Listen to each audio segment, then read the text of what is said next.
Excited to be here. Excited to get the game going tomorrow night, and it's kind of been a fun ride of a season. And I think the guys are just excited to continue it here in Philly. And Shayne, didn't mean to crowd you there with Marvin. We forgot to take Marvin away. He's 16th year as a media mascot of the Frozen Four. You can say hi to him if you'd like, but I already did.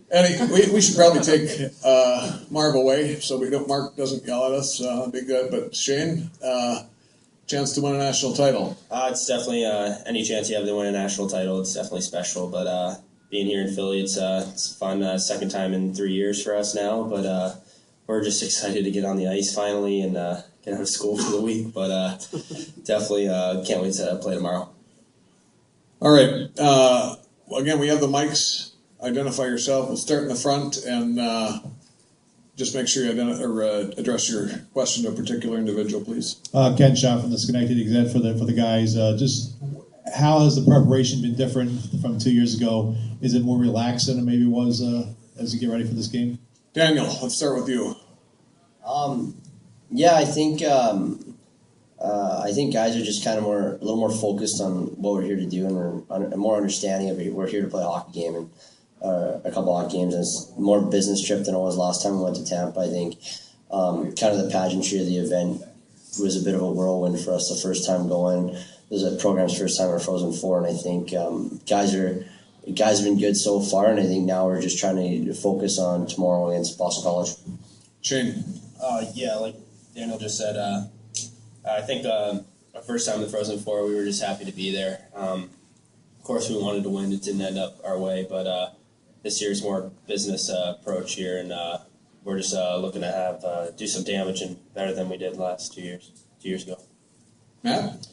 Yeah, I think guys are a little bit awestruck with everything in Tampa, but definitely not so here. I think the upperclassmen done a great job of preparing the younger guys, and we're just treating it like it is just another hockey game. The nets are the same, puck's the same, and we'll be ready to go. All right, further questions?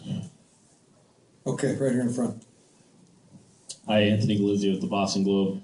Daniel, if you could talk about playing this year with Mike Vecchione and him as a center on your line. What has it been like playing with him, and what has he been able to bring for you guys? I think Mike's a very dynamic player. I think the biggest thing I've noticed playing with him, I mean, he's a freshman, but he certainly doesn't play like a freshman.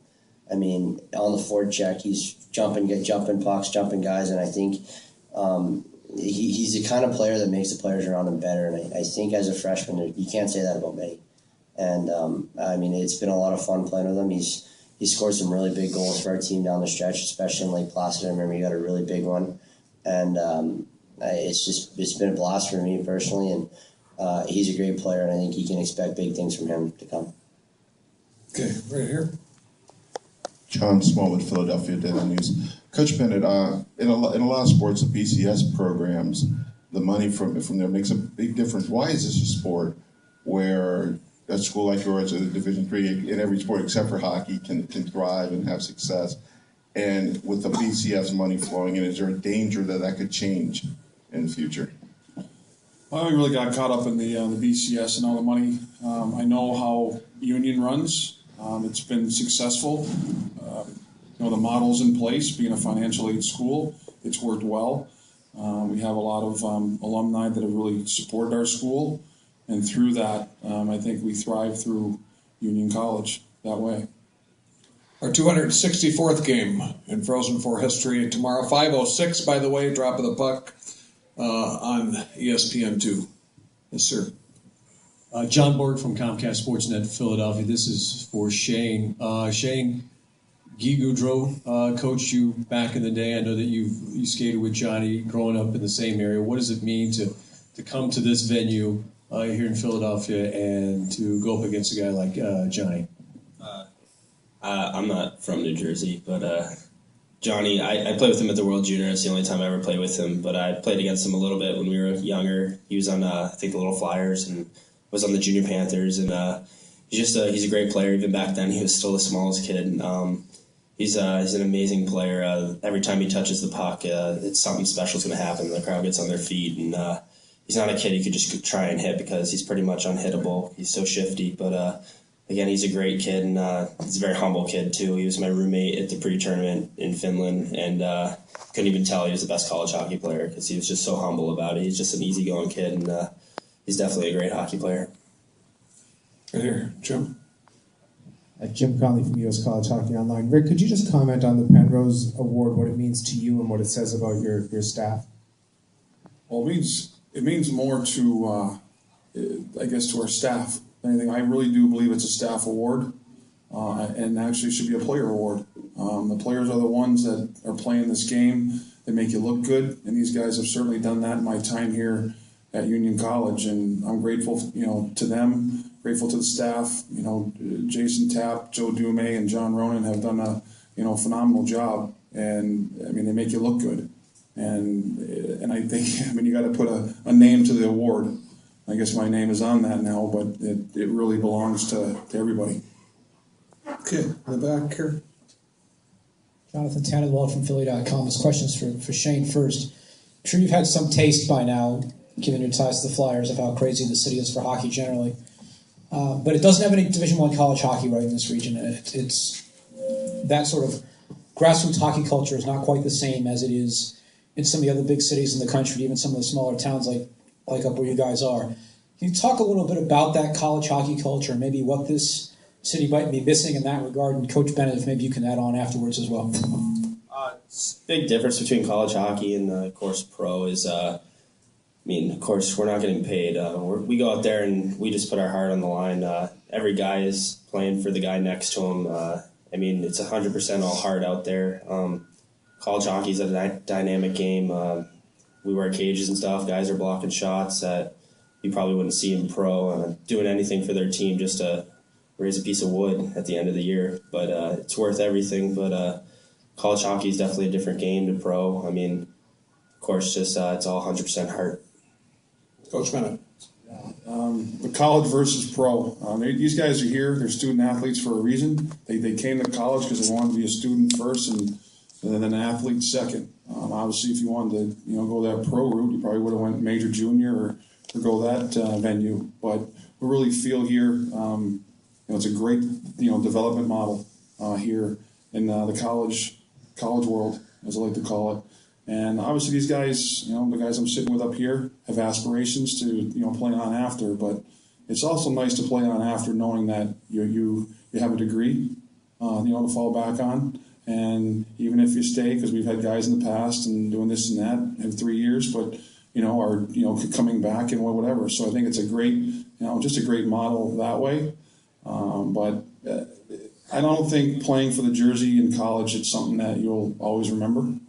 These guys will remember this to the day they have moved on. It's just something that it's great. I never experienced it as a player, being just a couple minutes away from it, and still talk to players about it and how we got beat. But these guys have gotten here, and now we want to take it to the next level. This is something that's truly special. Indeed, right behind you here. Ed Barkwood, Daily News, Philadelphia. Shayne, what's your exposure to Philadelphia? Have you been here before? Have you skated on this ice? Have you been to games here? I've never been to a game here. During development camp, we came here. We had a tour of the locker room and stuff.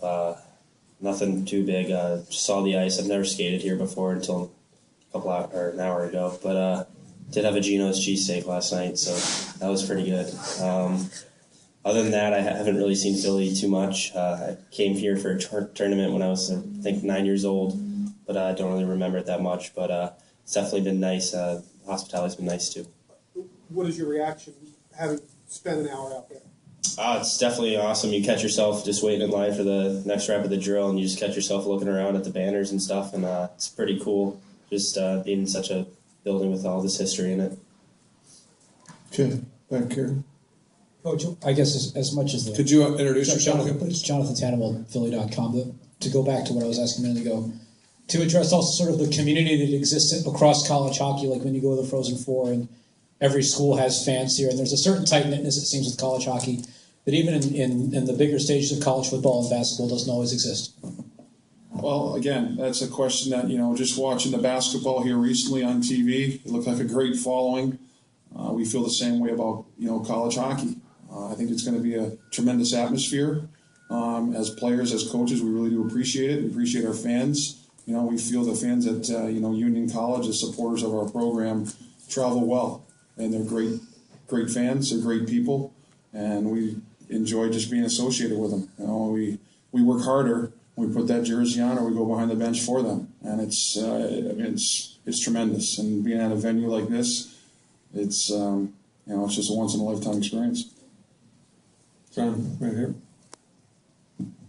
Yeah, this is for the coach. Please reintroduce yourself. Yep, John Borg from Comcast Sportsnet Philadelphia. Some of the players were talking about, Coach, your selection of Rocky II on the bus ride down here. Why maybe you selected that particular movie, and maybe some of the players' takes on watching it, and if that gave them a sort of a motivational ploy.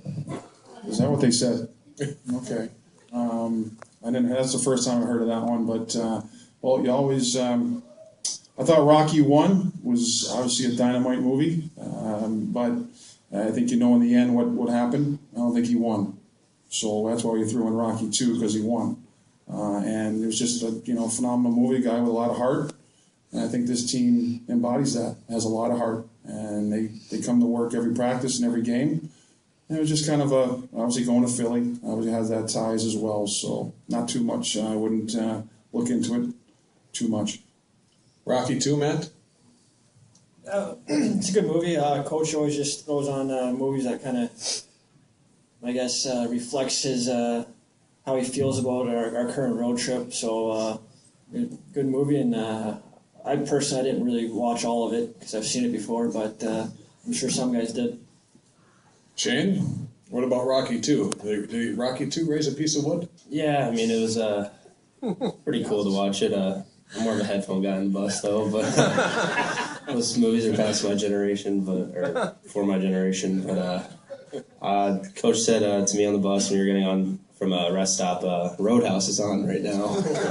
And Swayze, he was the man back then, so that was pretty cool. It was a little better than Rocky, I thought. Daniel, you have to chime in here. Our movie selections on the road are, some might describe them as suspect. It depends who's picking, but I think Coach chose Roadhouse after because he thinks his hair looks like Patrick Swayze. So I think that's pretty much all I got. All right, John. John Small with Philadelphia Daily News. This is for the players. For people who aren't familiar with college hockey, they're going to they'll see the names and they'll see schools that they recognize, and then they'll say Union. And they're like, okay, Union. So my question would be what should they understand about college hockey and sports where this is not unusual for a school, for a program like yours to be in this position? Shayne. I mean, you can sort of look at the basketball. I mean, it's a tournament that anyone can win. The hardest part, I think, is making the tournament sometimes. And when you get here, anything could happen. And I know people tab Union as a Cinderella, but we just look at ourselves as Union College. And pretty much that's it. Union, by the way, is the winningest team coming into the Frozen Four with 30 wins. Daniel, what do you have on that topic?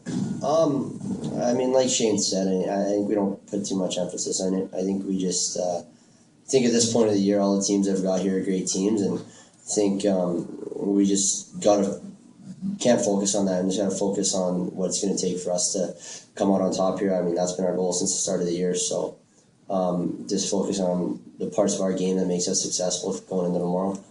Matt, tell us a little bit about Union College. We're a small school, Schenectady, New York. The community does a great job rallying around us, and we might not fill a 10,000 seat arena, but we're 2,500 every night, and it's packed, it's loud, it's a real tough place to play, and I think that's just part of the college hockey atmosphere. Doesn't matter if you're at a big school or a small school, your fan support is just great, and we're lucky that we chose Union College as a place to play. Okay, right here in front. Jeff Cox with SB Nation. I was wondering if you guys could talk about, you're the only team that won your conference tournament. Is there anything that you can kind of tell from, winning 2 games and, 2 nights, kind of to translate to needing to win 2 games this weekend? Daniel, why don't we start with you? I think I think you can take a little bit from that, but I think everyone in college hockey plays 2-game series every weekend pretty much. So, but I don't know, I think the tournament format for our conferences makes a bit of a difference because you got to get kind of a more understanding that every second matters, and I think out there and every little detail matters. So I think we learned a pretty good lesson there on what it takes, and I think we just got to try to continue that this weekend. Matt, anything to add on that? I think all 4 teams here had to win their regional, and I think all teams can draw experience on that. But as far as a one and done goes, you just have to play shift by shift and period by period. You can't look too far ahead. Definitely not looking towards the next game because you might not get it. So it's all about staying in the moment and just playing that next shift. Ken Shots, Connecticut Gazette. For Rick and Matt, you guys played BC last year for the first time, beating 5-1. How important is that? Does that give you guys confidence going into tomorrow's game? Matt, let's start with you. Yeah, you can look back at that, and that was great for us. That was a big win for our school, but we're just looking at tomorrow's game for what it is. It's 2 different teams. Both teams have a lot of holdovers, but also a lot of guys playing big roles, and we're just ready to get going. But we really haven't watched that game a whole lot, and we haven't talked about it all that much. So we've just prepared for this Boston College team. Coach Bennett, just to touch what Matt said, it is what it is. Last year's last year. I think it's a wash right now. Come 5 o'clock at, or 5:06. 5:06. You got 5:06. Who's ever getting off that bus, whatever team's ready to go, looking across to your opponent and who has the most heart and get some some bounces here and there. That's who's going to win. Plain and simple. Okay, the back it. Ed Barkwitz, Daily News, Philadelphia. Coach, the fellows earlier said that the first experience with Frozen Four, that was just kind of a happy to be here type of thing. You sense that the team is different, first of all, and secondly, what are the challenges from a coaching standpoint to make sure that doesn't occur again? Well, you can just tell by their approach up here, just from the press conference in Tampa to now, just their demeanor. Demeanor in practices, demeanor today, had a better practice than we did in Tampa. And it was just, out there. We weren't gripping the sticks. We're just playing. And that's what we want to do tomorrow. We're just going to play. We're tack type of team, and that's how we're going to approach it. And I think through that, you don't worry about how many people are here, where you are. As far as I'm concerned, we're back playing a home game at Union, and that's the way we're going to kind of have to deal with it. So that's kind of how our feeling is going into it. Okay, right back here in the back. Right here in front, yellow shirt. Sorry. Scott McLaughlin, WEI.com in Boston. For Matt and Shayne, I'm wondering how much you guys have gotten to watch BC's top line on video and what it's like preparing for a line that's been that dominant. Yeah, we've Matt, this is Matt. We've got to see them a little bit. They're a tremendous line, and it's going to be about limiting the damage. They haven't really been kept off the score sheet all that much all year, so it's going to be about taking time and space away, and it's not simply a line matching up or a deep pair matching up. It's the 5 guys on the ice. We work as a unit in the D zone, and it's going to be up to everyone to chip in to try and stop those guys. Shayne? Yeah, like both just said, pretty much we know they're going to get their chances, but it's limiting those chances, making them the high percentage chances, and pretty much just playing our D zone, like both said, 5-man unit, and a lot of communication down there because they're slippery, they can get behind you, and we just got to play our game. Okay, right here in front. And then we'll go in the back. Anthony Galizia with the Boston Globe. For Rick, I guess if you can expand on what I asked Daniel about Becchioni, to put a freshman on the center spot in the top line, there's a lot of responsibility there. Could you talk about how he's responded? Well, I think he's earned it just through his play. He's had, I thought he started out pretty well in the season. He had an illness around the time, so he was out for like a month. He came back. Maybe that's helped him to where he is today. He's fresh, kind of going, similar to like a Max Novak who missed about 10 games this year in that regard. So maybe, we're seeing their best hockey now. But Daniel's pretty modest, as well as these guys up here too, Matt and Shayne. These guys played a ton in their freshman year too. Had a lot of awards, a lot of accolades, and Mike is just kind of following suit. And Dan was on, at the top line as a freshman too, so I think he's passing that along, and I'm sure Matt and Shayne have helped him along too. Let me enter Eric McDowell. I think he's out there. Eric, stand up, is from the PR staff of Union, and Daniel Jankowski. If you don't know Eric, there he is. Daniel Jankowski is in the locker room right now. If you don't know him, we'll introduce you to him, sir. Jason Gonzalez, Minneapolis Star Tribune. Going back to the Rocky theme, last week Rick said that you guys have been given a little bit of a Rocky tag, kind of an underdog mentality. Is that a mindset that you guys prefer, or others have said you're somewhat of a favorite with your unbeaten streak coming into this weekend? For Matt or Daniel? Matt? We don't look ourselves as an underdog or a favorite. Just two great hockey teams playing a game, and whoever executes their systems the best probably going to win. But as far as the media or outsiders having us an underdog, that's fine. And some people calling us fair, so that's fine too. We don't really put much stock into what other people are saying. We're just kind of keeping things in house in the locker room. Daniel. Yeah, I think Matt kind of hit it right on the head there. I think all that stuff doesn't come in the locker room, doesn't come in like team conversations or what guys are thinking. If it doesn't really affect us, whether guys are picking us as a favorite or giving us the underdog tag, I just think it comes down to, like Matt said, who executes their systems the best and who kind of wants it more out there. And I think that's all we're focused on right now is getting ready for tomorrow. Okay, yes, sir. Right here. Mark Singelis from the Albany Times Union. Rick, you talked about how this practice today seemed to be better than the one 2 years ago in Tampa. Can you describe why, and does it make you feel better about your chances tomorrow? Well, I don't know if it helps our chances. I just know that, through our practices, hopefully that's going to, definitely carries over, somewhat. Every guy's different. But I just felt today was the guys are more plugged in than the first time around. I thought we were a little starstruck there in Tampa, me being one of them. It was just one of those, just being a rookie coach, as well, staff. I don't know how you prepare for that. You prepare for that by going through experiences, and that's what we did. Here we are again, and I just thought today these guys are plugged in. It's a compliment to the guys I'm sitting up here with. These are the guys that make the practice go, and today they did. You're tweeting, hashtag is Frozen4. I know that'll come as a big surprise. Further questions? Yes, ma'am. Right behind you there. Ashmina Shah, College Hockey News. This is for Coach Bennett. Colin Stevens was injured for about 4 games in the beginning of the year, but since he came back, how have you seen him kind of develop and progress, and how important is he to your team? I want to go with the second part. I think a goaltender is very important to your team, as we like to call them. I've said it about 22,000 times. Our sacred 7 back there. It's our goalie and our 6D. And Colin has to save the puck. Our D have to get it up to our forwards, and that's what they do. And Colin is the backstop of that. He's a very humble guy, honest, so it's easy to play for him. These guys enjoy playing for him. And through his work, and I think guys see this with Jason Tapp and other coaches, he works tremendously hard. He's very willing to get better. And I think through that's why he's had this season that he's had. And he's had some great, some teachers along the way to help him. Troy Grosnick, he had a chance to watch Keith Kincaid a little bit, and Corey Milan as well. So, he's had a lot of, experience to fall back on.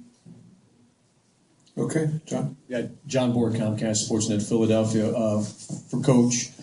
When guys get drafted, some of them, plateau and they don't progress the way that they should. Can you talk about Shayne and what you've seen in the last couple of years and why he's, and maybe the progression that he's taken from the time that the Flyers drafted him? What I just said about Colin is probably about the same thing I'm going to say about Shayne. He came in, obviously he had a lot of help. He had a lot of help along the way. Nolan Joseph White, I believe, was his roommate, and I was, and I think that helped a ton. Nolan was a good leader. He's had Matt here. Back there, you can fall back on Matt, and through Matt's experience, and I think he passed that on too, as well as Dan. And what he had went through as a freshman. I think the fact that Shayne, I thought, got better about middle of the year, his freshman year, in areas of his game when he really decided that, you know what, this, defensive thing's really going to help me here. And this is what we talked about in his recruiting trip. This is what he wanted to get better at. The offensive stuff, I'm not teaching him. I think that's a gift, just like it is with Matt and Dan. But it's just to bear down defensively, to play the game as at least our coaching staff feels the right way. 100% hockey player instead of a 50%er. And he's bought into it. And that's why he's gotten better. That's why these guys have gotten better. In the back there? Nate Owen, U.S. College Hockey. For Rick, just going back to the summer, you had Josh Storrs leave early. You brought in Michael Ponrelli to replace him. What let you pick Michael to come in out of some other player, and how do you feel he's adjusted as the year has gone on? I'm not going to sit here and say that was an easy choice. We talked about it as a staff, but when you're player of all of Canada, I think it kind of makes it a little easier. And Jason Taff and Joe Dume did a phenomenal job in that recruiting process. And Michael was willing to come. He wanted to come, and just made it easy. He's, like I said, he's had a very nice year. He's gone through some ups and downs too, just like every freshman does. But I think at crucial times he's come up big for us, and it just made the decision, pretty easy. In the fact we did lose a tremendous hockey player in Josh Juris. He was a super guy in the locker room, team guy, and as we said before, wish him all the best, and still do. It's just the fact that when Mike came, it was a different element than Josh, and he seems to fit into our team. Okay, very good.